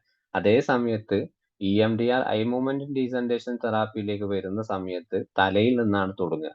തലയിൽ നിന്ന് എന്താണ് ഒരു വികാരവും ഇല്ലാതെ എന്താണ് ഓരോ തല, അതിനുശേഷം കണ്ണുകൾ രണ്ടും, മൂക്ക്, ചുണ്ട്, നെറ്റി, അങ്ങനെ വയറ്, അങ്ങനെ താഴത്ത് ഓരോ പാർട്സിലേക്ക് എന്താണ് അവരെ ഓരോന്ന് തിരിച്ചറിവ് ഉണ്ടാകുക. ഈ തിരിച്ചറിവ് ഉണ്ടാകുന്ന സമയത്ത് ഞാൻ നേരത്തെ പറഞ്ഞതുപോലെ അവർക്കൊരു പെയിന് വരികയാണെങ്കിൽ തിരിച്ചും ബാക്കപ്പ് ആയിട്ട് പോകണം. ആ മുറിവുകളാണ് നമുക്ക് ശരിക്കും അവർക്ക് എന്ത് റിയലിസ്റ്റിക് ആയിട്ട് എന്താണ് സൈക്കോസൊമാറ്റിക് ഉള്ളത് മാത്രമാണ് അവർക്ക്. ഫിസിക്കൽ യഥാർത്ഥത്തിൽ അവിടെ വേദനയില്ല. പക്ഷെ ആ ഓർമ്മകൾ എന്താണ് പതിയെ പതിയെ എന്താണ് നമ്മൾ ഹീൽ ചെയ്ത സമയത്ത് അവരുടെ മനസ്സിലേക്ക് വരുന്നു. ആ സമയത്ത് ശരീരത്തിലുണ്ടായ ഒരു അബ്യൂസ് ആണെങ്കിൽ ആ ഒരു പൊസിഷനിൽ നിന്ന് അവർക്ക് കാല് വേദന ഉണ്ടാവും. ശരീരത്തിൽ ഒന്നായിട്ട് വിറയലുണ്ടാവും. ഇതൊക്കെ അനുഭവപ്പെടാൻ. ആ അനുഭവപ്പെടൽ നമ്മൾ പൂർണ്ണമായിട്ട് അവരെ വീണ്ടും കൊണ്ടുവരരുത്. ആ കൊണ്ടുവന്നു കഴിഞ്ഞാൽ ഓർമ്മകൾ മാത്രമാണ് നമുക്ക് തിരിച്ചു കൊണ്ടുവരേണ്ടത്. അതാണ് ഈ ഒരു ബോഡി സ്കാനിങ്ങുകൾ കൊണ്ടുള്ള ഒരു പ്രയോജനം എന്ന് പറയുന്നത്. ഓക്കെ സർ, താങ്ക് ഇനിയിപ്പോ യു. Thank you. ഇനിയിപ്പോ അടുത്തത് ഈ ഒരു ക്ലോസർ നമുക്ക് ഫൈനൽ നോക്കുമ്പോൾ ഒരു എൻഡ് ഓഫ് ദ സെഷൻ എന്ന് പറയാം. എൻഡ് ഓഫ് സെഷനിൽ പിന്നെ നമ്മൾ ചെയ്യുമ്പോൾ അവിടെ പിന്നെ ഏറ്റവും ലാസ്റ്റ് സ്റ്റേജ് ആണ് ഈ ഒരു EMDRന്റെ ലാസ്റ്റ് സ്റ്റേജ് ആണ്. അപ്പോൾ അവിടെ ആള് ഈ ഒരു ചെയ്തതിന് ശേഷം ആള് ഓക്കെ ആണ്, മെന്റൽ സ്റ്റെബിലിറ്റി ഓക്കെ ആണെന്ന് നോക്കുക. അപ്പോൾ അതിനുശേഷം എന്താണ് ആ ഒരു സമാധാനം കിട്ടാൻ വേണ്ടി തൽക്കാലം എന്താണ് റിലാക്സേഷൻ ടെക്നിക്കുകൾ ഒന്നോ രണ്ടോ നമുക്ക് അവിടെ തന്നെ ചെയ്യിപ്പിച്ചിട്ട് എന്താണ് അവിടെ നിന്ന് പൊസിഷൻ ഒക്കെ മാറ്റി ആ റൂമിൽ നിന്നും പുറത്തേക്ക് ഇട്ടിട്ട് അവിടെ എന്താണ് തൽക്കാലം ഒന്ന് ഇരുത്തിയിട്ട് മാത്രം എന്താണ് ക്ലയന്റിന്റെ വീട്ടിലേക്ക് പറഞ്ഞേക്കും. ചെയ്ത പാടന്നെ നിങ്ങളത് കഴിഞ്ഞു എന്ന് പറയരുത്. കാരണം ഈ ഒരു EMDR വെച്ചപ്പോ ഒരു 1 2 3 ചിലപ്പോ കുറേ തവണ നമ്മൾ ചെയ്ത് അവർക്ക് ഇങ്ങനെ കാരണം ഒരു കണ്ണ് അങ്ങോട്ടും ഇങ്ങോട്ടും ഐ മൂവ്മെന്റ് നടത്തുമ്പോൾ പെട്ടെന്ന് ആൾക്കൊന്നും ആ കണ്ണിന് മാത്രം ചിലപ്പോ എന്റെ കണ്ണ് പോലും ഇപ്പൊ അങ്ങോട്ടും ഇങ്ങോട്ടും പോകുന്നില്ല. കാരണം എനിക്കത് കഴിയുന്നില്ല. അതേപോലെയാണ് ക്ലയന്റിന്റെ. കാരണം അതിനൊരു എന്താണ് പ്രിപ്പറേഷൻ തന്നെ വേണം. അവരതിന് റെഡി ആയിട്ട് വരണം. ഈ 2 കണ്ണുകളും പോലെ അത് ചിലപ്പോ ആദ്യം ആളുകൾ എന്താണ് ചെയ്യുന്ന സമയത്ത് തല അങ്ങോട്ടും ഇങ്ങോട്ടും ആകും. എന്താണ് അവർക്ക് കണ്ണുകൾ നീങ്ങുന്നില്ല.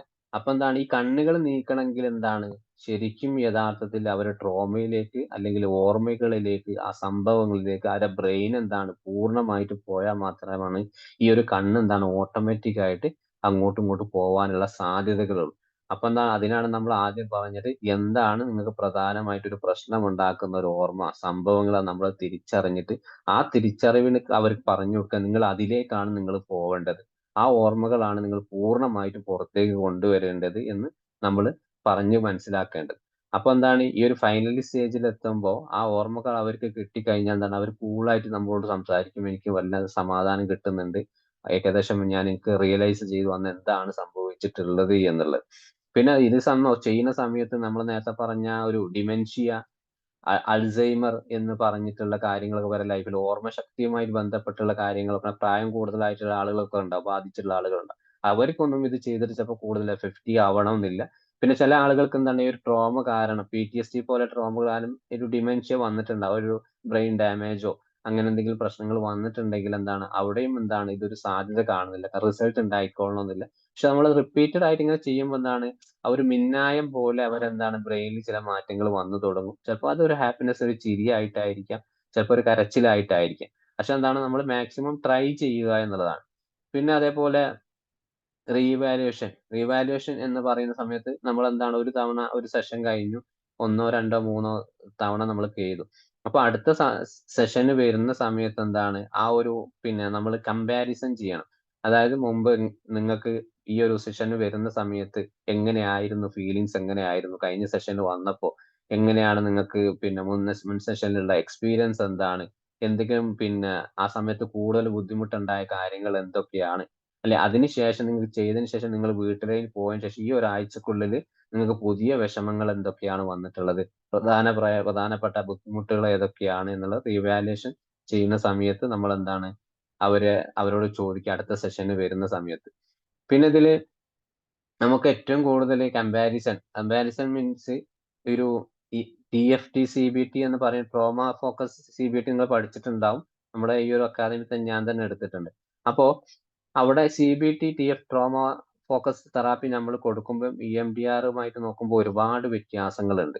അതായത് EMDRൽ പ്രധാനമായിട്ടും ഓർമ്മകളെ വിശദമായിട്ട് എന്താണ് പറയണമെന്നില്ല. അത് EMDR ചെയ്യുന്ന സമയത്ത് എന്താണ് ഈ ഒരു ട്രോമയുമായിട്ട് ബന്ധപ്പെട്ട അല്ല അബ്യൂസുമായിട്ടുള്ള കാര്യങ്ങൾ വ്യക്തമായിട്ട് ക്ലയന്റിന് നമ്മളോട് പറയേണ്ട ആവശ്യമൊന്നുമില്ല. കാരണം നമ്മൾ എന്താണ് ഈ ഒരു ഐ മൂവ്മെന്റ് ടെസ്റ്റ് ഉപയോഗിച്ചിട്ട് അവരെ കണ്ടെത്തുകയാണ് ആ ഓർമ്മയിലേക്ക്, ആദ്യമേ പറയേണ്ട ആവശ്യമില്ല.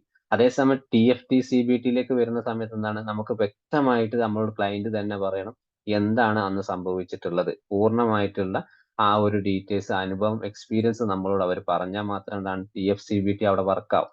പിന്നെ അതേപോലെ എന്താണ് ഈ ഒരു EMDR എന്താണ് ചെറിയ സമയം കൊണ്ട് എന്താണ് വലിയ രീതിയിൽ റിസൾട്ട് ഉണ്ടാക്കുന്നതാണ്.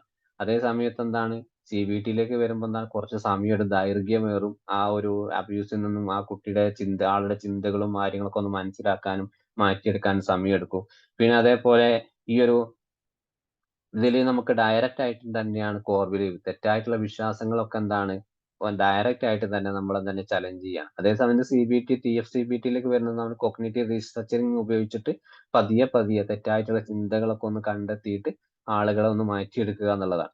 പിന്നെ ഈ ഒരു ഇതിന് ജനറൽ ആയിട്ട് എന്താണ് ഹോം വർക്കുകളൊന്നും നമുക്ക് എന്താണ് EMDRക്ക് പൊതുവായിട്ട് വീട്ടിൽ അസൈൻമെന്റുകളും അസസ്മെന്റുകളും ഒന്നും കൊടുക്കാനില്ല. ഒരു എന്താണ് മാക്സിമം പോയ ഒരു ബ്രീത്തിങ് എക്സസൈസ് 1 2 ഡെയിലി ചെയ്യാൻ പറ്റുന്നത്. പിന്നെ അതേപോലെ എന്താണ് വീട്ടിലേക്ക് പോകുമ്പോൾ നിങ്ങൾ ഐ മൂവ്മെന്റ് അവിടെ നിന്നും ചെയ്തു നോക്കണം, അതൊന്നും ചെയ്യാൻ പാടില്ല. അത് ക്ലിനിക്കൽ ലെവലിൽ തന്നെയാണ് ചെയ്യേണ്ടത്. പിന്നെ ഇത് ചെയ്യുന്ന സമയത്ത് എന്താണ് നമ്മൾ പറഞ്ഞിട്ടുള്ള പ്രൊസീജിയർ ഒക്കെ എന്താണ്, ഏതൊക്കെ രീതിയിലാണ് പാലിക്കേണ്ടത്, അതെന്തൊക്കെയാണ്, അതിന്റെ ആ ഒരു അസസ്മെന്റ് എങ്ങനെയാണ്, ഹിസ്റ്ററി എങ്ങനെയാണ് എടുക്കേണ്ടത്, അത് പൂർണ്ണമായിട്ട് കൊണ്ടുപോവുക. പിന്നെ ഇതിൽ ഒരു ഇൻടേക്ക് ഇതൊരു ക്വസ്റ്റ്യനർ മോഡലാണ്. ആ സമയത്ത് നമുക്ക് ഇവരോട് ചോദിക്കേണ്ട ഹിസ്റ്ററി എങ്ങനെയാണ് എടുക്കേണ്ടത്, അവരെ പൂർണ്ണമായിട്ടുള്ള ഒരു ഡീറ്റെയിൽസ് ആണ്. ഇതിന്റെ പ്രിന്റ് ഔട്ട് വേണമെങ്കിൽ ഞാൻ PDF ഗ്രൂപ്പ് ഷെയർ ചെയ്യുന്നുണ്ട്, ആവശ്യമുള്ളവർക്ക് ഉപയോഗിക്കാം. പിന്നെ അതേപോലെ ഈ ഒരു ട്രീറ്റ്മെന്റ് സെഷൻ അത് കഴിഞ്ഞതിന് ശേഷം നമുക്ക് ഈ ഒരു ഫോം അവരെ കൊണ്ട് ഫില്ല് ചെയ്യിപ്പിക്കണം. അവരോട് പൂർണ്ണമായിട്ട് എന്തൊക്കെ മാറ്റങ്ങൾ ഉണ്ടെന്ന് അറിയാൻ വേണ്ടിയിട്ട്, അതിന്റെ സ്റ്റാറ്റസ് അറിയാൻ വേണ്ടിയിട്ടാണ് ഈ ഒരു സമ്മറി സെഷൻ നമ്മൾ അവിടെ ഉപയോഗിക്കുന്നത്. ഇതാണ്. പിന്നെ അതേപോലെ ഏറ്റവും ഫൈനലി നമുക്ക് പറയാനുള്ള ബിലാറ്ററൽ സ്റ്റിമുലേഷൻ തന്നെയാണ്.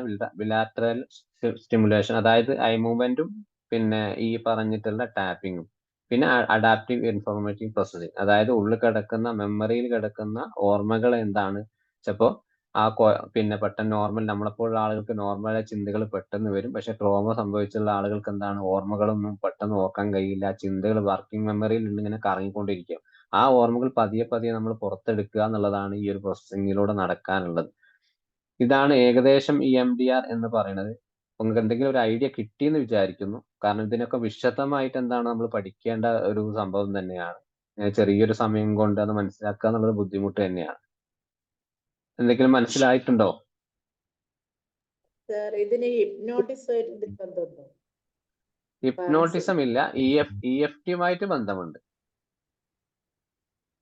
ഹിപ്നോട്ടിസം എന്ന് പറയുന്ന ഒരാളെ പൂർണ്ണം എനിക്ക് തോന്നുന്നു, ഇതിനെ പറ്റി ഐഡിയ ഇല്ല. പക്ഷെങ്കിൽ അത് പൂർണ്ണമായിട്ടും ഒരാളെ മനസ്സിൽ അവിടെ പിന്നെ ഒരു കിടത്തി ഉറക്കിയിട്ട് അത് നമ്മളെ ഒരു കൗൺസിലിംഗ് ഒരിക്കലും എത്തിക്സും അല്ല.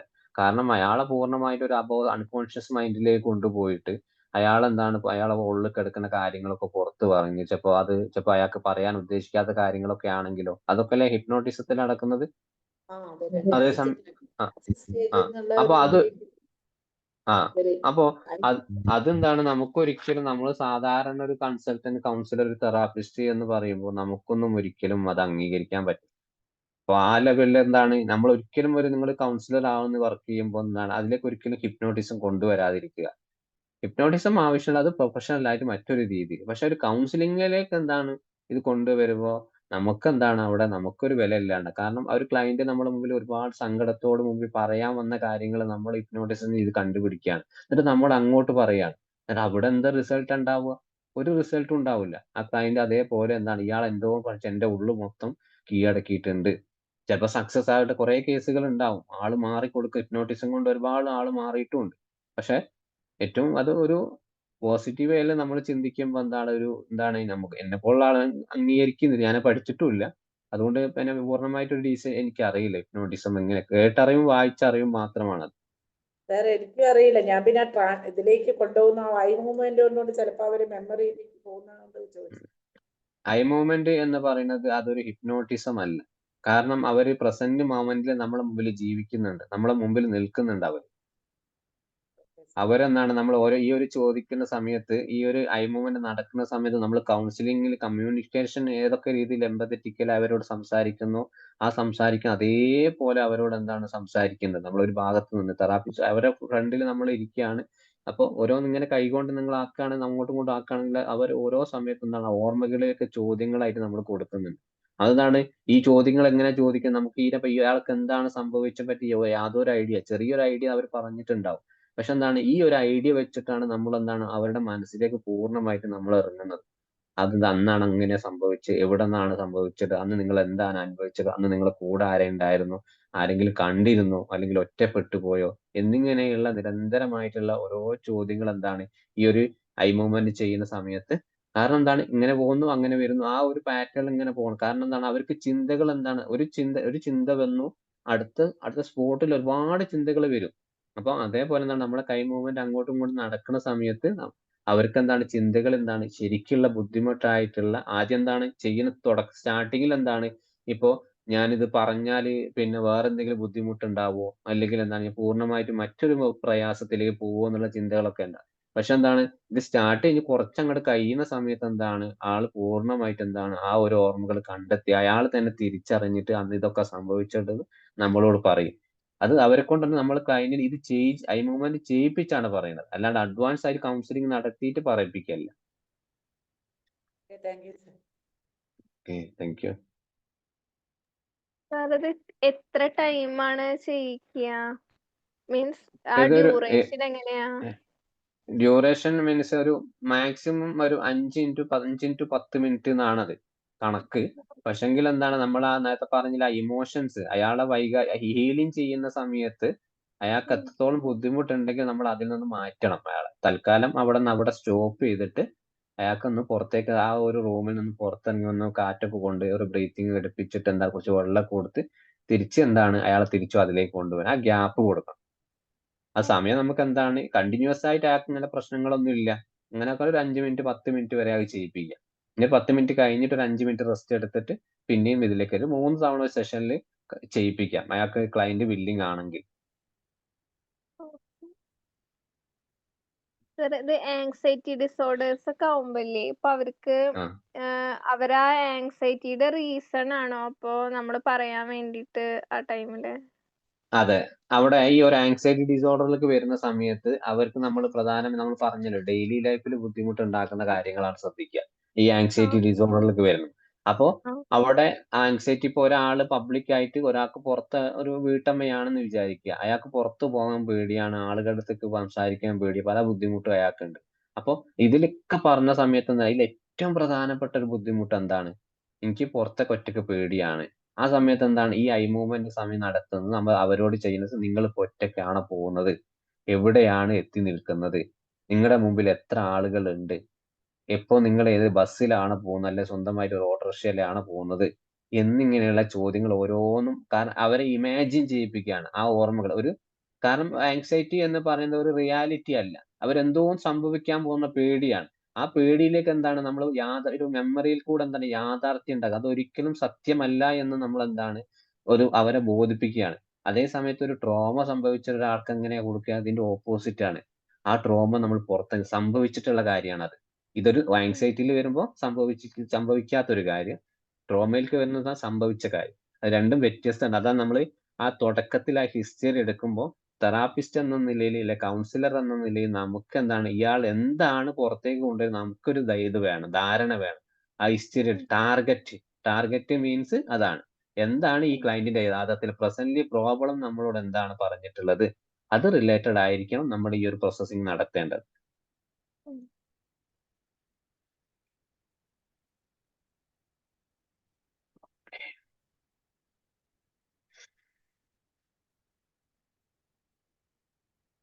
സാർ ഇതിന് വേറെ എന്തെങ്കിലും നെഗറ്റീവ് ഇമ്പാക്റ്റ് ഉണ്ടോ? ഇല്ലല്ലോ. നെഗറ്റീവ് നമ്മൾ പറഞ്ഞില്ല, അയാൾക്ക് ചിലപ്പോ ഈ ആ ഒരു പെയിന് വരും, അങ്ങനെയൊക്കെ. അതെ, ബോഡിയിൽ ശാരീരികമായിട്ട് ചില പ്രയാസങ്ങൾ ഉണ്ടാവും. ചിലപ്പോ അവിടുന്ന് എഴുന്നേറ്റ് പോവാനുള്ള കാരണങ്ങളൊക്കെ ഉണ്ടാവും. ആ ഒരു ബുദ്ധിമുട്ടേ ചിലപ്പോ ആ ഹീൽ ചെയ്യുന്ന സമയത്ത് യഥാർത്ഥത്തിൽ അയാൾ ഓർമ്മ ഫുള്ളും ആ ഒരു ചിലപ്പോ ഒരു ആക്സിഡന്റ്, ചിലപ്പോ വീട്ടിൽ നിന്ന് ഏറ്റവും ചിലപ്പോ ഒരുപാട് കാലം സ്നേഹിച്ചിട്ട് ചിലപ്പോ പെട്ടെന്ന് സുപ്രഭാതത്തില് സ്വന്തം ഹസ്ബൻഡ് മരിച്ചുപോയി, ഒരു ആക്സിഡന്റ് മരിച്ചു പോയിട്ടുള്ള ഒരു പെൺകുട്ടിയാണ് നിങ്ങളെ മുമ്പിൽ വന്നിട്ട് വളരെ സങ്കടത്തോട് കൂടിയായിരിക്കും. കാരണം ആ ഒരു സങ്കടത്തെ നമ്മൾ എന്താണ് ഏകദേശം നമുക്ക് ആ തിരിച്ചറിവുള്ള കാര്യമാണ്. അവർ അനുഭവിക്കുന്ന ബുദ്ധിമുട്ടും കാര്യങ്ങളും ഒക്കെ നമുക്ക് ഓർമ്മയുള്ള ആ ഓർമ്മകളിലൊക്കെ എന്താണ് നമ്മൾ കൊണ്ടുപോവാണ് അവർ. കാരണം അവിടെ ഓർമ്മകൾ അവിടെ തന്നെ നിന്നോട്ടെ. ഗ്രീഫ് ആൻഡ് ലോസ് എന്ന് പറയുന്നത് ഇങ്ങനെ നഷ്ടബോധമുള്ള ആളുകൾ എന്താണ്, ഞങ്ങൾ ഒരിക്കലും ആ ഓർമ്മകൾ എന്താണ് നമ്മൾ പുറത്തെടുക്കാൻ പാടില്ല. പക്ഷെ ആ ഓർമ്മകൾ നമ്മൾ എന്താണ് പോസിറ്റീവായിട്ട് എടുക്കണം. അയാളെ കൂടെ ഇവർ തമ്മിൽ ഒരുമിച്ചുണ്ടായിരുന്ന ഓരോ നിമിഷങ്ങളും നമുക്ക് ആ സമയത്ത് കൊണ്ടുപോകണം. അല്ലെങ്കിൽ ആ സമയത്ത് എന്തൊക്കെയാണ്, ആ കല്യാണ സമയത്ത് എവിടെയൊക്കെ യാത്രകൾ പോയി, എത്ര സമയം ഒരുമിച്ച് നിന്നു, കുട്ടികളോട് എത്ര ദിവസം അയാൾ എത്ര ഉണ്ടായിരുന്നു, ഇങ്ങനത്തെ കാര്യങ്ങൾ, സങ്കടപ്പെടുത്തുന്ന കാര്യങ്ങൾ, അതൊക്കെ നല്ല ഓർമ്മകൾ എന്താണ് നമ്മൾ ആ മെമ്മറിയിലേക്ക് പതിയെ പതിയെ അങ്ങോട്ട് കയറ്റുക. ആ പതിയെ ചെയ്യുന്ന സമയത്ത് എന്താണ് ആൾക്കത് റിയലൈസ് തുടങ്ങും. ഒരു മരണം എന്ന് പറയുന്നത് എല്ലാവർക്കും പറഞ്ഞിട്ടുള്ളതാണ്, അത് എനിക്കും സംഭവിച്ചേക്കാം. അത് വിചാരിച്ചിട്ട് ഞാൻ എന്നും ഇങ്ങനെ ഒരു ഒരു സങ്കടത്തോടും ദുഃഖത്തോടും നിൽക്കേണ്ട ഒരാളല്ല. എനിക്ക് മുന്നോട്ട് ജീവിക്കാൻ എനിക്കൊരു ആയുസ്സുണ്ട്, അല്ലെങ്കിൽ എനിക്ക് ഒരുപാട് ജോലിക്ക് പോകേണ്ടത്, എനിക്ക് എന്റെ കുട്ടികളെ നോക്കേണ്ടതുണ്ട്, എന്നെ കാത്തൊരു കുടുംബം കാത്തിരിക്കുന്നുണ്ട് എന്നിങ്ങനെ ചിന്തകൾ. നമ്മുടെ ആ ഒരു സ്കില്ല് തന്നെയാണ് അവിടെ വേണ്ടത്, സംസാരത്തിന്റെ. എന്താണ് അവരെ ഓർമ്മകൾ, ആ ഓർമ്മ റിലേറ്റഡ് ആയിട്ട് നമ്മൾ ഇങ്ങനെ കാര്യങ്ങൾ ചോദിച്ചുകൊണ്ടിരിക്കണം. Thank you sir. ഇപ്പൊ ഒരു സിറ്റുവേഷൻ സാർ എക്സാമ്പിൾ ആയിട്ട് പറഞ്ഞില്ലേ, ആ ഡെത്ത് വന്നു കഴിഞ്ഞാൽ ഇങ്ങനെ ആ ഒരു ഇത് ഓർമ്മകളിലേക്ക് പോസിറ്റീവായിട്ട് തോട്ട്സ് കയറ്റണം എന്നുള്ളത്. ആ അതിപ്പോ മരിച്ചത് അക്സെപ്റ്റ് ചെയ്യാൻ പറ്റാത്ത ഒരു സിറ്റുവേഷനിലാണ് ക്ലയന്റ് നിൽക്കണമെങ്കിൽ എങ്ങനെയാ? അതാ നമ്മൾ പറഞ്ഞിട്ടുള്ളത്.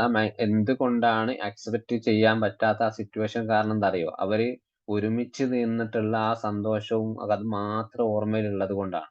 അതെന്നും റിയാലിറ്റി ആയി അവരുടെ ലൈഫിൽ ഉണ്ടാവും എന്നുള്ള ധാരണ അവർക്ക് ഉള്ളത് കൊണ്ടാണ്. കാരണം എന്താണ്, ഒരു കയറ്റത്തിന് ഒരു ഇറക്കമുണ്ട് എന്നുള്ളത് അവർ മനസ്സിലാക്കാത്തത് കൊണ്ടാണ്.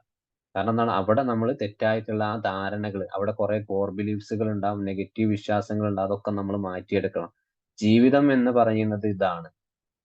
ഞാൻ നേരത്തെ പറഞ്ഞിട്ട് മരണം ഒരിക്കലും സംഭവിച്ചു പോകും. ഇത് ഒരു തവണ പറഞ്ഞാലൊന്നും ആള് വിശ്വസിക്കണമെന്നില്ല. അയാള് പിന്നെയും കരച്ചിൽ തുടങ്ങും. കാരണം അതാ എനിക്ക് നഷ്ടപ്പെടുന്ന നിങ്ങൾക്ക് പറഞ്ഞാൽ പിന്നെയും ചിന്തിക്കുമ്പോ ഇല്ലേ, പോസിറ്റീവ് ആയിട്ടുള്ള കാര്യങ്ങൾ അവരുടെ കൂടെയുള്ള മൊമെന്റ്സ് ചിന്തിക്കുമ്പോ ഒന്നുകൂടെ അവര് ജീവിക്കുന്നുണ്ട് ഇപ്പോഴും എന്നുള്ള ഒരു തോട്ടിലേക്ക് പോവില്ലേ? അതെ, പോവാനുള്ള സാധ്യത കൂടുതലാണ്. അപ്പൊ എന്താണ്, അവർക്ക് വേണ്ടി നമ്മൾ പോസിറ്റീവ് ആയിട്ടുള്ള കാര്യങ്ങൾ ഉണ്ടാക്കി കൊടുക്കുക. നിങ്ങൾക്ക് അയാളുടെ മനസ്സിൽ നിങ്ങൾ എപ്പോഴും ഓർമ്മകൾ വേണം. ആ ഓർമ്മകൾ എന്താണ് ഒരിക്കലും നഷ്ടപ്പെടുത്താൻ പാടില്ല. അതിന്റെ കൂടെ എന്താണ് അയാൾക്ക് വേണ്ടി നിങ്ങൾ ജീവിച്ച് കാണിച്ചു കൊടുക്കുകയും വേണം. നിങ്ങൾ ഒരുപാട് നല്ല ക്വാളിറ്റീസുകൾ ഉണ്ട്, ആ ക്വാളിറ്റീസുകൾ ഓരോന്നോരോന്ന് എടുത്തിട്ട് എന്താണ് അയാൾക്ക് വേണ്ടിയിട്ടെങ്കിലും നിങ്ങൾ ജീവിക്കണം എന്നുള്ളത്. കാരണം എന്താണ്, അയാൾ ഒഴിവാക്കാനും അയാൾ ഓർമ്മകൾ പോകാനും അയാൾക്ക് ഇവർക്ക് പ്രശ്നമുള്ളത്. കാരണം എന്താണ്, ആ ഓർമ്മകൾ തന്നെ അത് നിലനിർത്തിക്കൊണ്ട് തന്നെ ഇവരെന്താണ് പോസിറ്റീവ് ആക്കി മാറ്റാൻ നമുക്ക് കഴിയണം. Okay sir. Good evening sir. Good evening sir, പറയൂ. അനിലാലാണ് പറയൂ സാറേ. EMDRനെ കുറിച്ചല്ല എനിക്ക് സംസാരിക്കാനുള്ളത്. പറഞ്ഞോളൂ. സാറ് പറഞ്ഞ ഒരു കമന്റിനോടാണ് പ്രതികരിക്കാനുള്ളത്. ഞാനൊരു ഹിപ്നോട്ടിസ്റ്റാണ്, ക്ലിനിക്കൽ ഹിപ്നോതെറാപ്പിസ്റ്റാണ്. ഡോക്ടർ പറഞ്ഞത് ഹിപ്നോട്ടിസം ഉപയോഗിക്കുന്നത് എത്തിക്കൽ അല്ല എന്ന് പറഞ്ഞു. എത്തിക്കൽ അല്ല എന്നല്ല ഞാൻ പറഞ്ഞ ഒരു കാര്യം പറയാം. ഞാൻ പറഞ്ഞു എനിക്ക് അതിനെ പറ്റി അറിയില്ല. കാരണം എന്താണ്, ഞാൻ കൗൺസിലിംഗ് സെഷനിൽ മാത്രം നമ്മൾ ഈ സൈക്കോളജിയിൽ മാത്രം നോക്കുന്നത് കൊണ്ട്, കാരണം എന്താണ്, സാധാരണ എനിക്കൊരു എത്തിക്കൽ അല്ല എന്നാണ് പറഞ്ഞത്. പൊതുവെ മൊത്തത്തിലല്ല. ചിലപ്പോ ഞാൻ അതിന്റെ കൂടെ തന്നെ ഞാൻ ആഡ് ഓൺ ചെയ്തിട്ടില്ല. എത്രയോ ആളുകൾ ഹിപ്നോട്ടിസം ചെയ്തിട്ട് പിന്നെ റിസൾട്ട് ഉണ്ടായിട്ടുണ്ട്, എഫക്റ്റീവായി നല്ല രീതിയിൽ മുന്നോട്ട് പോയിട്ടുണ്ട്. അതും ഞാൻ പറഞ്ഞതല്ല. കാരണം എനിക്ക് എത്തിക്കലായിട്ട് തോന്നിയിട്ടില്ല എന്നുള്ളതാണ്, എല്ലാവരുടേതല്ല. ഇപ്പൊ കേട്ടത് തെറ്റായിട്ട് പറഞ്ഞത് നിങ്ങൾക്ക് തെറ്റായി തോന്നിയിട്ടുണ്ടാവും, ഞാൻ അങ്ങനെ പറഞ്ഞിട്ടുണ്ടാവും. ഞാൻ നിഷേധിക്കുന്നൊന്നുമില്ല. കാരണം നമ്മൾ യഥാർത്ഥത്തിൽ നല്ലൊരു കൗൺസിലർ ആണ്, സൈക്കോളജിസ്റ്റ് ആണ്. നിങ്ങൾ തന്നെ ചിന്തിച്ചു നോക്കിയാൽ നിങ്ങളൊരു കൗൺസിലർ, സൈക്കോളജി പൂർണ്ണമായിട്ടും പഠിച്ചിട്ടുള്ള ഒരാളാണ്. അതേ സമയത്തും ഹിപ്നോട്ടിസത്തിന്റെ ഒരു ക്ലിനിക്കൽ ലെവൽ അറിഞ്ഞിട്ടുള്ള ഒരാളാണ്. ഇത് രണ്ടും കൂടി ഒരു കമ്പാരിസൺ ചെയ്തു പോകുമ്പോൾ ഏതാണ് കൂടുതൽ എഫക്റ്റീവ് ആവുക? ഞാനത് മോശമാണെന്ന് ഒരിക്കലും പറയുന്നില്ല. ഇപ്പൊ നമ്മുടെ നാട്ടിൽ ഏറ്റവും കൂടുതൽ ഹിപ്നോട്ടിസം, കൗൺസിലിംഗ് കൂടുതൽ ഹിപ്നോട്ടിസം തന്നെ വർക്കൗട്ട് ആവുന്നത്. പക്ഷെ എന്നെ സംബന്ധിച്ചിടത്തോളം ഞാനത് അത് എത്തിക്സ് ആയിട്ട് എനിക്ക് തോന്നിയിട്ടില്ല എന്നുള്ളതാണ്. വിഷമം തോന്നണ്ട, ഞങ്ങൾ അങ്ങനെ പറഞ്ഞത് സോറി. നിങ്ങൾക്ക് അങ്ങനെ വിഷമമായി തോന്നിയിട്ടുണ്ടെങ്കിൽ. ജനറലൈസ് ചെയ്തേ പറയും, എനിക്ക് തോന്നിയിട്ടില്ല സാർ. സാറ് പറഞ്ഞത് എനിക്ക് അങ്ങനെ ഒരു കൗൺസിലർ എന്നുള്ള നിലയിൽ അതെ, ഞാൻ അങ്ങനെ തന്നെയാണ് പറഞ്ഞത്. അപ്പൊ ചിലപ്പോ പെട്ടെന്ന് കേട്ടപ്പോ പല ആളുകൾക്കും അനിൽ സാറിന് ചിലപ്പോ വിഷമം തോന്നിയിട്ടുണ്ടാവും, അങ്ങനെ പറയാൻ പാടില്ലായിരുന്നു. സാർ പോയോ?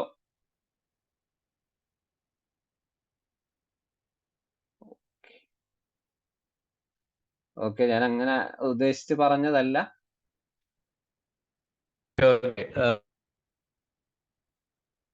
പറയൂ. അല്ല, നമ്മൾ എന്ത് പറയാണ് അതിന് ഒരു ക്ലാരിഫിക്കേഷൻ ഉണ്ടാക്കി പോകുന്നതാ. നമുക്കൊരു വിഷമം ഉണ്ടാവില്ല. ഇപ്പൊ ഞാൻ ഈ ഒരു പ്ലാറ്റ്ഫോമിലൊന്നും അതിങ്ങനെ പറഞ്ഞു പോയി എന്നുള്ളത് വേണ്ട. കാരണം ഹിപ്നോട്ടിസം ഞാൻ പറഞ്ഞില്ല, ഞാനത് പഠിച്ചിട്ടേ ഇല്ല. പക്ഷെ ചില പുസ്തകങ്ങളിൽ വായിച്ചിട്ടുള്ള ഒരു അറിവ് മാത്രമാണ് ഹിപ്നോട്ടിസത്തെ കുറിച്ച് പറഞ്ഞത്. പിന്നെ ഞാനും അതായത് നിങ്ങൾക്ക് അത്രയും എഫക്റ്റീവ് ആണ്. നിങ്ങൾ ചിലപ്പോൾ രണ്ടും കൊണ്ട്, ചില ആളുകൾ എന്താണ് ഹിപ്നോട്ടിസം നല്ല രീതിയിൽ കൊണ്ടുപോകുന്ന അതിൽപ്പെട്ട ഒരാളായിരിക്കും സാറൊക്കെ. അപ്പൊ അതിന്റെ കൂടെ തന്നെ കൗൺസിലിംഗ് സൈക്കോളജിയും ഉണ്ടാവും. അപ്പൊ അങ്ങനത്തെ ആളുകൾക്ക് ബുദ്ധിമുട്ടില്ല. പക്ഷെ എന്നെ സംബന്ധിച്ചിടത്തോളം മാത്രമായിട്ട് അത് മിസ്യൂസ് ചെയ്യുന്ന ഒരുപാട് പേരുണ്ട്, ഇല്ലാന്ന് ഞാൻ പറയുന്നില്ല. പക്ഷെ നമ്മളൊക്കെ ബേസിക്കലി നല്ല രീതിയിൽ കൗൺസിൽ ചെയ്തതിന് ശേഷം അതിന്റെ പാർട്ടായിട്ട് മാത്രം ഹിപ്നോതെറാപ്പി ഉപയോഗിക്കുന്നവരാണ്. അങ്ങനെ ഒരു കമന്റ് കേട്ടപ്പോൾ ഒന്ന് പറഞ്ഞു എന്നേ ഉള്ളൂ. It's okay. സോറി കേട്ടോ, ഞാൻ തെറ്റിദ്ധരിച്ചത്. It's okay. ഞാൻ ഒരുപാട് ക്ലാസ് അറ്റൻഡ് ചെയ്യുന്നതല്ലേ, അത് thank you. Okay, thank U. ഇനി എന്തെങ്കിലും ഇത് റിലേറ്റഡ് ആയിട്ടോ നമ്മളല്ലാതെ എന്തെങ്കിലും ചോദിക്കാനുണ്ടെങ്കിൽ ചോദിക്കാം.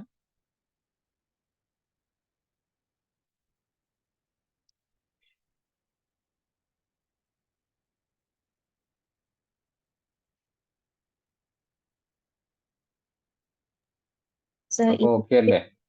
പറയൂ. EMDR ആണോ പെട്ടെന്ന് എഫക്റ്റീവ് ആവാം? എങ്ങനെ? CBT ആണോ അല്ലെങ്കിൽ ഈ EMDR ആണോ പെട്ടെന്ന് എഫക്റ്റീവ് ആവാം? മീൻസ് നമുക്ക് പെട്ടെന്ന് ഒരാളെ ഹീൽ ചെയ്യാൻ പറ്റാം?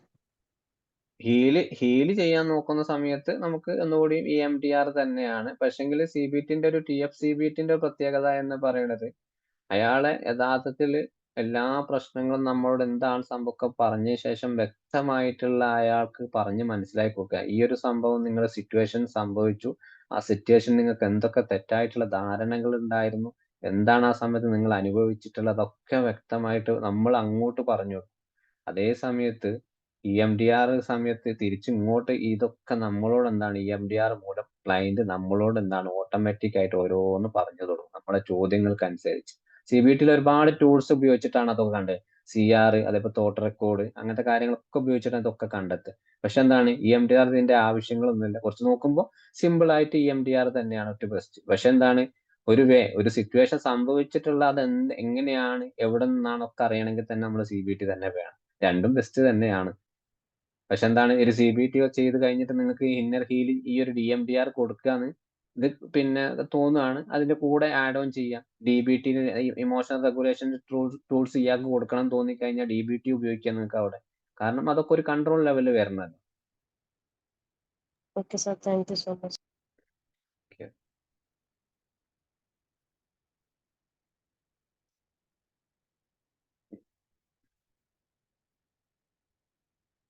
അങ്ങനെയാണെങ്കിൽ നമുക്ക് വൈൻഡപ്പ് ചെയ്യാം. ഇനി അടുത്ത ആഴ്ച വേറൊരു ഇതുമായിട്ട് വരാം, തെറാപ്പിയുമായിട്ട്. ഓക്കെ ആണോ?